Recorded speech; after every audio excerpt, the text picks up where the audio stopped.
Hey readers, this is our reading lesson for the week of April 12th through April 19th. Last week, you created a reading goal and steps to help you achieve that goal. Today, we are going to review how to summarize the book that you are currently reading. Before we begin our lesson, if you have not listened to the book Recess Queen, please pause this video and refresh your memory on the story. There is a link to Recess Queen in Google Classroom under the reading assignments, and there's also a link on the lesson plan that was sent out to your family on Sunday. So if you have not listened to the book Recess Queen, please pause this video and refresh your memory on that story. Okay, we should have all just listened to the book Recess Queen, so now we are ready to summarize it. So we learned different strategies for how to summarize fiction and nonfiction books this school year. So let's start with fiction books, since we know Recess Queen is a fiction book. So we've learned two strategies that can help us summarize fiction books. We've talked about Somebody Wanted, But So Then. You're probably thinking about the song that we used to sing together in class. And we also have the strategy beginning, middle, and end, where you are telling me the most important information from the beginning of the story, the middle of the story, and the end of the story. So I'm going to model these two strategies with the book Recess Queen. So let's review Somebody Wanted, But So Then. So we have our somebody, who was the main character or person in the story. Wanted, what did that character or that person want? But what was the problem of the story? So how did the person or character try to solve that problem?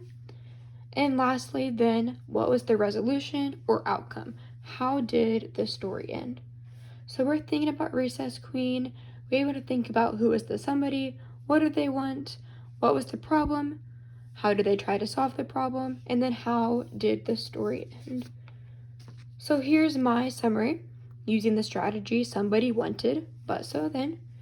Mean Jean wanted to roll the playground. Nobody would kick, swing, or bounce until she did. But here comes the problem. A new girl named Katie Sue comes to school and is not intimidated by Mean Jean. So Katie Sue asks Mean Jean to jump rope with her. How did the story end?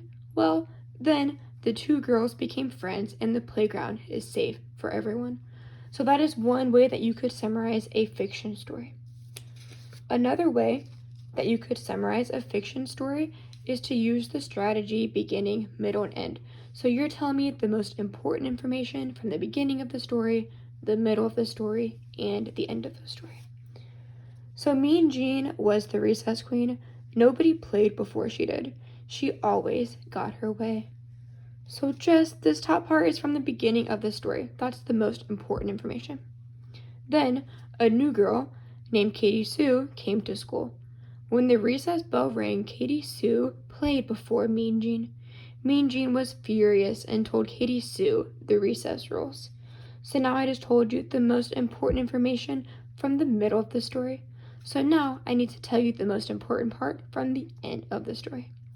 However, Katie Sue was not intimidated and asked Mean Jean to jump rope with her. The two girls became friends and the playground was safe for all. So those are two examples of ways that you could summarize fiction books.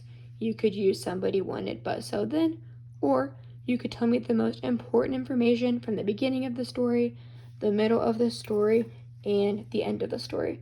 So if you are reading a fiction book, there are two strategies that you can use to help you summarize your book.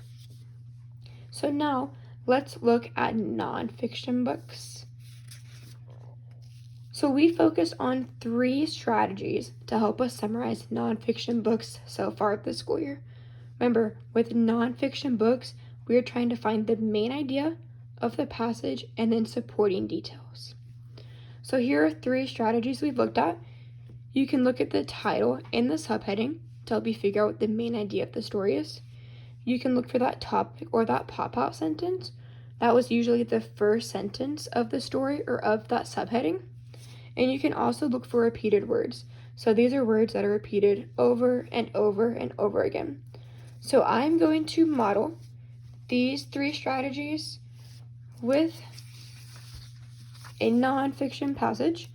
It is called What Adaptations Help Gorillas Survive? So I am looking at my story. I see the title and I see 3 subheadings.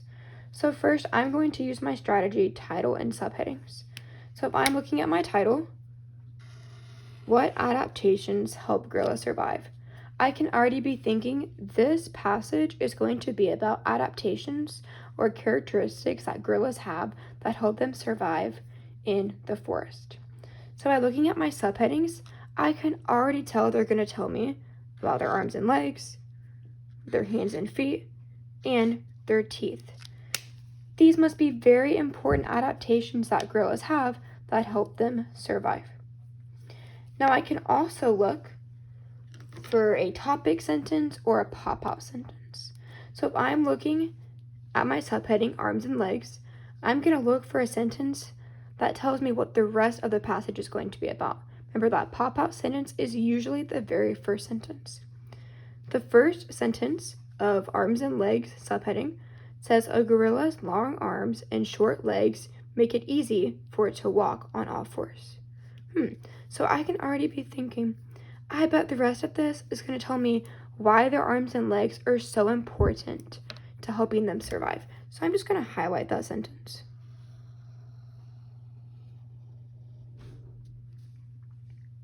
So I know this pop-out sentence is going to give me an idea of what the rest of this passage or the rest of these paragraphs are going to be about. Lastly, I could use the strategy looking for repeated words. So if I look at this last subheading, look out for those teeth, I'm going to see if any words are repeated over and over and over again. So I see the word teeth. I know molars are a type of teeth. It says molars again. Teeth, teeth. So I am seeing the word teeth is repeated over and over and over again. So I know this subheading must be about gorilla's teeth. So now that I've used some of my strategies, I can organize it by creating boxes and bullets.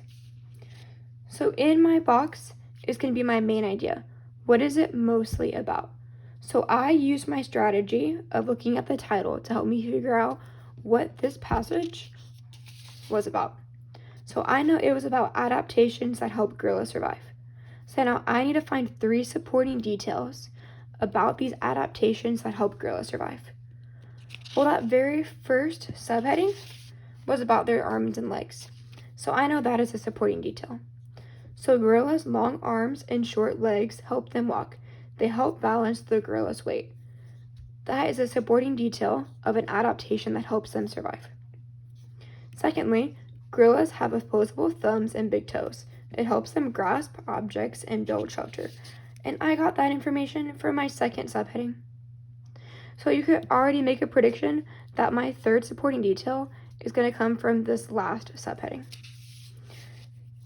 So gorillas' teeth help them split apart food so it can be swallowed. They use their teeth to defend and protect their family from predators.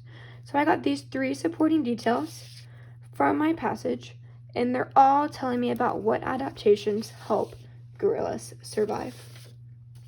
So if you are reading a nonfiction book, these are strategies that you could use to help you summarize it. So here's what I would like you to do. This is your goal for the week. First, I want you to continue reading your book. You're trying to achieve your reading goal that you created last week. And then I would like you to write a summary over what you read using one of the strategies in the video. If you're reading a fiction book, you could use the strategy somebody wanted but so then, or tell me the most important information from the beginning of the story, middle of the story, and end of the story. And then if you're reading a nonfiction book, you could use one of our strategies by looking at the title or the subheadings. You could find the pop-out sentence or look for words that are repeated over and over again. When you finish your summary, you can turn it in on Google Classroom or you may email it to me. I cannot wait to see your summaries.